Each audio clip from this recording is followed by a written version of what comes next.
Today's WNEM TV5 Evening Extra is brought to you by the Law Office of Carol Thomas.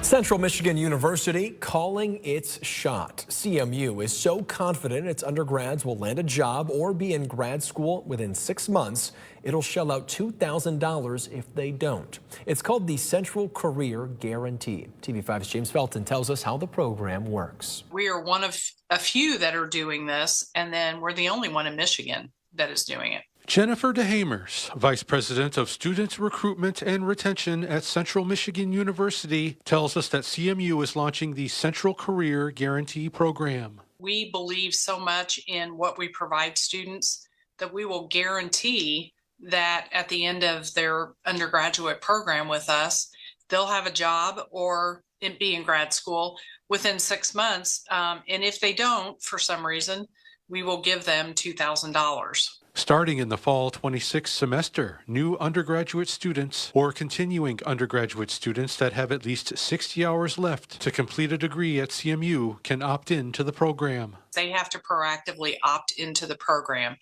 Otherwise, if they don't and they don't do the things that are laid out in our roadmap, we can't necessarily guarantee that they've done everything to prepare themselves for grad school and employment. DeHamers says that 94% of CMU undergraduates have a job or are in grad school within 6 months. And she believes this program will improve enrollment as prospective students and their families look for a return on their investment into a college education that will pay for itself. We're very excited about this and what it can mean for students as a way to really engage them in a lot of behaviors that we know or help make them successful. James Felton, WNEM TV5. For more information on the terms and conditions of the Central Career Guarantee, go to the Thursday Hot Link section on our website, WNEM.com. More local news, Hemlock Semiconductor has earned the Gold Level Veteran Friendly Employer Award. According to the Michigan Veterans Affairs Agency, the honor recognizes the company's commitment to veteran recruitment, training, and retention in their hiring practices. The agency says in the last year, Hemlock Semiconductor launched its Veterans and Allies Employee Resource Group and enhanced veteran-specific onboarding practices. The company has an 88% retention rate among veterans. I rise today as the new senator from the state of Michigan, and in particular to recognize the 10-year anniversary of the declaration of emergency for the city of Flint. But let me be clear, the crisis in Flint has not ended. Flint residents have brought charges, criminal and civil, against everyone involved in treating this catastrophe. And they've sued the EPA, which was supposed to be the backstop for everything, who consistently buried reports of lead poisoning instead of holding officials accountable. Most of these cases have been settled with one notable exception, the EPA. More than a decade later, the EPA is denying, deflecting, and dragging out this cause in court. Last month, authorities began sending settlement checks to people and businesses who were eligible. To date, more than 4,300 people have received their $1,000 payments. You can watch the senator's entire speech on the Flint water crisis on our WNEM.com webpage. 2 Flint men have been charged in connection with the shooting at Mott Community College last Saturday. Genesee County Prosecutor David Layton says Malik Henderson and Christopher Gill have been charged with several felonies, including gang membership and carrying a concealed weapon in a sports arena. According to the investigation, it happened inside Ballinger Fieldhouse during halftime of an MCC men's basketball game. Several men went into the bathroom and allegedly started beating Gill and recorded it. Layton says Gill then grabbed his gun and shot Henderson. Layton determined the shooting was in self-defense. Make sure to tune into the news at 11 as TV5's Trey Harris spoke with Layton about the incident. In Flint this Saturday, the community is invited to a teach-in so you can learn about your rights if you were to encounter ICE agents. The event will give community members accurate, up-to-date information and get your questions answered. It'll be at the Neighborhood Engagement Hub on Martin Luther King Avenue Saturday night starting at 6:30. And temperatures still pretty chilly at this hour across mid-Michigan with upper teens and low 20s and wind chills not very friendly either. Actual temperature in Bad Axe right around 1, Harbor Beach at 9, Tawas City at 3, and areas a little bit further to the west, Bay City, MBS and Saginaw right around the upper teens to low 20s. Feels like temperatures also right around 0 or a little bit below in some of these regions too. So those are being impacted by winds that are still northwesterly between 5 and 10 at this hour, though the wind chill not quite as harsh as earlier today. Your first alert hour by hour forecast shows as we go through tonight, we expect snow to eventually return as we get closer to the morning hours of our Friday. It will likely be pretty scattered at first and then become more widespread through the morning. We will pick up some additional snowfall accumulation as we wrap up the work week, and it looks like we'll have some as we go into the afternoon drive as well. But most of the snow does seem to fall within the rush hours. We'll have the full hour by hour plus amounts coming up in just a few minutes. Thank you, Chris. More local news. Utility work starting next week will close a portion of a busy Saginaw County road. The State Department of Transportation says on Tuesday, Davenport Avenue will close from Bay Street to Hemmeter Road to work on a water main. MDOT says westbound traffic on Davenport will be detoured to Bay Street, while eastbound drivers will take Hemmeter to get back to Davenport. The work is expected to last through Friday, January 23rd. Now, tariffs have their place, but they will not magically restore American manufacturing. In fact, without a clear strategy, they hurt us more than our adversaries. In the keynote address at the Detroit Auto Show, Governor Gretchen Whitmer says the country's tariff policy is posing a big challenge for the auto industry. Whitmer focused on the importance of innovation, collaboration, and actions, which she says would set Michigan's auto industry up for success, naming China as our biggest competitor. From extracting metal and minerals out of the ground to handing customers the keys, China wants to dominate every part of auto manufacturing, and they are making major headway. China today mines or processes most of the metal, ore, and rare earth materials needed to build cars. They make 3 times as many cars as we do. She says in 2025, China exported 6.8 million vehicles, up from just 1 million in 2020. Michigan, on the other hand, made 2 million cars last year, which accounts for 1/5 of the U.S. total. Governor Whitmer also announced new investment in clean energy resources. The executive directive will determine the possibility of tapping into and using this natural fuel to build the future of clean energy. Whitmer says Michigan is one of the most promising regions in the world for natural hydrogen. If our hydrogen reserves are proven safe and viable, they could lead to massive economic boom, creating jobs, lowering costs, and reducing our reliance on foreign fuel. The goal is to build on Michigan's leadership in clean energy solutions. A Michigan man who disrupted a flight to Detroit, causing the plane to divert to Iowa, is now going to federal prison. Mario Nick Prillage of Shelby Township will spend more than a year behind bars. Prosecutors say he entered a guilty plea in September to 1 count of interfering with flight crew members. Investigators say he refused to put his seatbelt on and was standing up during takeoff. Prosecutors say he even threatened to kill a flight attendant. Passengers then say he tried to open the emergency door. Michigan is certifying more teachers now than in the past decade, but many schools are still struggling to fill classrooms. A new report from Michigan State University finds in the 2024-25 school year, the state certified more than 5,000 new teachers. But the state superintendent says more work is needed to retain qualified educators. The report shows nearly 8,000 of the public school teachers working in 2023 did not return for the next school year. Data shows the new teachers only replaced about 68% of the educators who left. The report also found vacancy and turnover rates are higher in special education than any other teaching specializations. Today is Dr. Martin Luther King Jr.'s birthday, and ahead of Monday's national recognition, a community celebration will honor his life and legacy. Plus, warm up your taste buds at the downtown chili cook-off returns to Bay City, where you can get tickets to the Tasty Showdown. Still ahead.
The controversy over the failed attempt to remove Grand Blanc Township's fire chief is about to enter a new phase, the political fallout. 5 members of the township board could face a recall election now that petition language against them has been approved. TV5's James Felton spoke with the leader of the recall committee. I have succeeded at getting us some recall language in Grand Blanc Township. Monica Shapiro is the chairman of the Grand Blanc Recall Committee. She's trying to get Grand Blanc Township Supervisor Scott Bennett, trustees Paul White and Joel Fike, clerk David Robinson, and treasurer Mike Yancho recalled. Why a recall? Sour grapes? No. Sweet opportunity. Why all 5? Because the true cancer is this board's lockstep with Dennis Limita, and his contract is so bulletproof at this point that even if Scott goes, Dennis is protected. Dennis Limita is the Grand Blanc Township Superintendent. Shapiro says the board's eventual failed attempt to remove Fire Chief Jamie Gent after he raised concerns about staffing after September's church attack, along with charging $164,000 for a FOIA request, are 2 big issues. The approved recall language states that these 5 all voted to approve the 2026 budget for the township. Shapiro tells us a petition drive will begin in April. I know there are at least 6,000 people who feel strongly enough to sign their name and print their address 5 times. Grand Blanc Township Supervisor Scott Bennett released a statement to TV5, saying in part that this is a very bitter person who wants to relitigate the last election in which she lost. There's nothing about Grand Blanc Township that she likes. Just a few months ago, she was opposed to us building a new fire station and purchasing a badly needed fire truck. Now she says we're not doing enough. She changes her mind according to whatever she thinks will advance her ongoing campaign against the township. Bennett went on to say that our board continues to do outstanding work here in Grand Blanc Township and will keep our focus on producing results for our residents. But Shapiro tells us the makeup of this board needs to change, and she believes the petition drive will be successful and allow voters to have their say in November. You can vote Republican, you can vote Democratic, you can vote independent, but here in Grand Blanc, you can vote against Scott Bennett and his team of do-nothing yes men for Dennis Limita. A new day for Grand Blanc. Make it happen. We now have the tool. Shapiro told us she needs 4,717 valid signatures, but would like to get 6,000 to have a buffer. She says once the petition drive starts in April, she'll have 60 days to get those valid signatures. If everything checks out, the recall vote would take place in November. A Saginaw man will spend more than the next 3 decades in prison for murder. Derek Grant was found guilty of killing Henry Ford, a Bridgeport Township man, in September of 2024. Ford was shot in the area of Janes and South Jefferson. He was taken to a hospital where he later died. Grant was sentenced to 35 to 60 years in prison for second-degree murder. That term begins after his 2-year sentence for a weapons charge, with more than a year already served. An Elma woman charged in connection with the sexual assault of a teenager. 48-year-old Christina Whiteman is accused of sexually assaulting a 15-year-old in Prudentville in Roscommon County in March of 2023. She's charged with 2 counts of third-degree criminal sexual conduct. Bond was set at $50,000. She's due back in court on January 21st.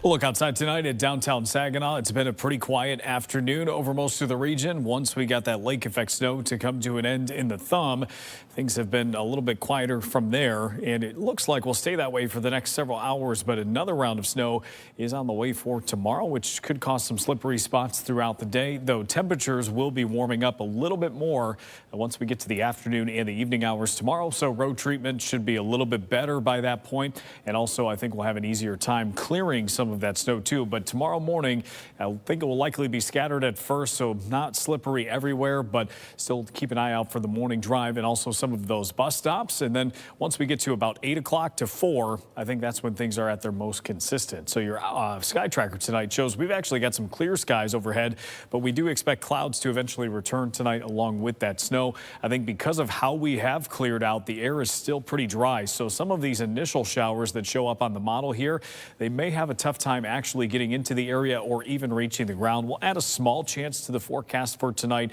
for some of those to pass through. I think they'll have a little bit more success as we get closer to that morning commute tomorrow.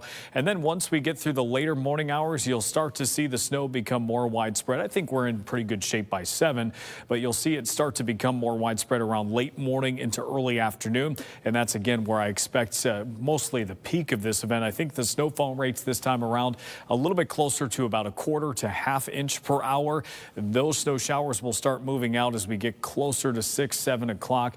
There still will be a little bit of lake effect that lingers after that into the overnight hours, but the accumulations with that much lighter. So how much we expect this time around? About 1 to 3 inches in this gray shaded area. An isolated chance at 4 inches of snow, about 2 to 5 inches north of US 10 in our northern counties. So there's not a ton of difference between these two zones, but it does look like a decent snowfall and enough to add up just a little bit more. And of course, it will be sticking around with how cold it will be over the next several days. As far as the lake effect after the system snow, not much, generally expecting about 1 inch or less with that lake effect. Your forecast for the next 7 days shows that we've got temperatures headed towards the 20s on Saturday and Sunday, back to the teens for Martin Luther King Day. Tuesday, Wednesday, and Thursday, all around the teens and low 20s.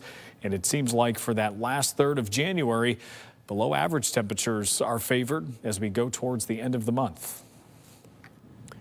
Thank you, Chris. More local news. The city of Flint is inviting you to the 41st annual Dr. Martin Luther King Jr. Community Celebration.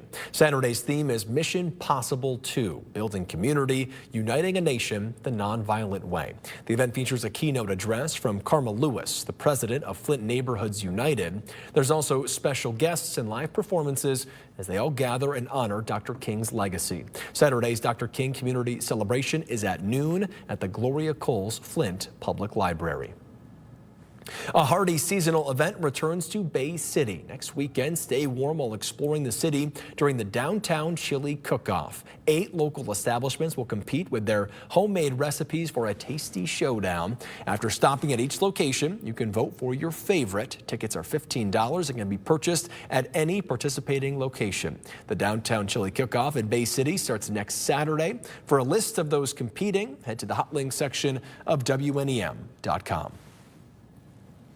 All new tonight, 1 minute he was playing pickleball, the next his heart stopped. Find out how an off-duty firefighter's quick thinking and CPR training saved a coach's life on the news at 10 on the Great Lakes Sports and Entertainment Network.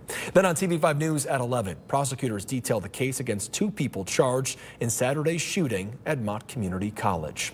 Also at 11, a new home for a mid-Michigan farmers market, where it's moving and why. And your 7-day forecast shows we'll have a good chance of snow tomorrow. I think most of it falls from about mid-morning through mid-afternoon.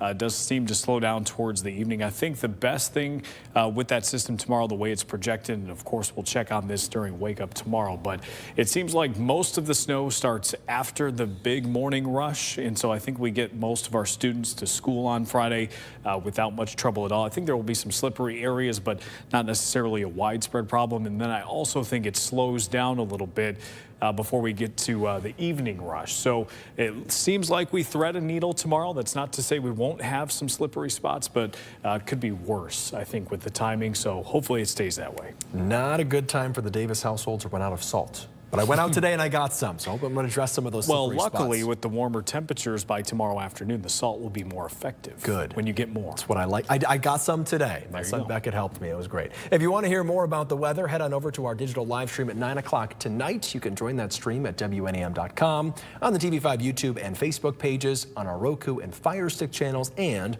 on the TV5 News app. Thank you for watching WNEM Evening Extra. We'll see you back on TV5 at 11.